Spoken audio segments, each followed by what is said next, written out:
সেপ্টেম্বরের জেনজি আন্দোলনের পর বৃহস্পতিবার নেপালে হয়ে গেল সাধারণ নির্বাচন, যেখানে লাখ লাখ ভোটার শান্তিপূর্ণভাবে তাদের ভোট দেন। বৃহস্পতিবার রাত ৯টা থেকে এখনও চলছে ভোট গণনা।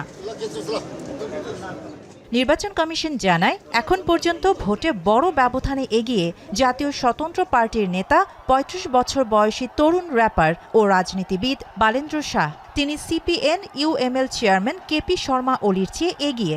তবে শ্রম সংস্কৃতির পার্টি, উজ্জ্বলা নেপাল, রাষ্ট্রীয় প্রজাতন্ত্র পার্টি এবং জনতা সমাজবাদী পার্টি নেপাল সহ অন্যান্য দলগুলো এখন পর্যন্ত কোনো আসনেই এগিয়ে থাকার খবর পাওয়া যায়নি।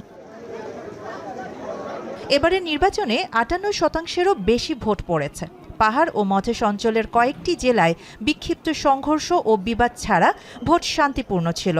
ভারপ্রাপ্ত প্রধান নির্বাচন কমিশনার রামপ্রসাদ ভান্ডারী বলেন, ব্যতিক্রমী পরিস্থিতির মধ্যে নির্ধারিত তারিখে স্বতঃস্ফূর্ত নির্বাচন করাটাই ছিল বড় চ্যালেঞ্জ, যা সফলভাবে সম্পন্ন হয়েছে বলে দাবি করেন তিনি। জানান, পার্বত্য জেলাগুলো থেকে ব্যালট বাক্স সংগ্রহের পরপরই ভোট গণনা শুরু হচ্ছে।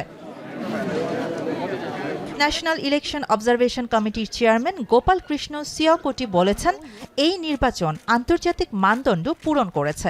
নেপালের কোথাও পুনরায় ভোট গ্রহণের প্রয়োজন হয়নি, যা দেশটির নির্বাচনী ইতিহাসে বিরল একটি ঘটনা বলে দাবি করে নির্বাচন কমিশন।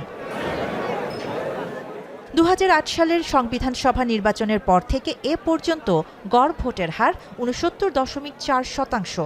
এর মধ্যে ২০১৩ সালে সর্বোচ্চ ৭৮.৩% ভোট পড়েছিল এবং সর্বনিম্ন ৬১.৪% ভোট রেকর্ড করা হয়েছিল ২০২২ সালের নির্বাচনে। শাহানা জাহান, এখন বিশ্ব।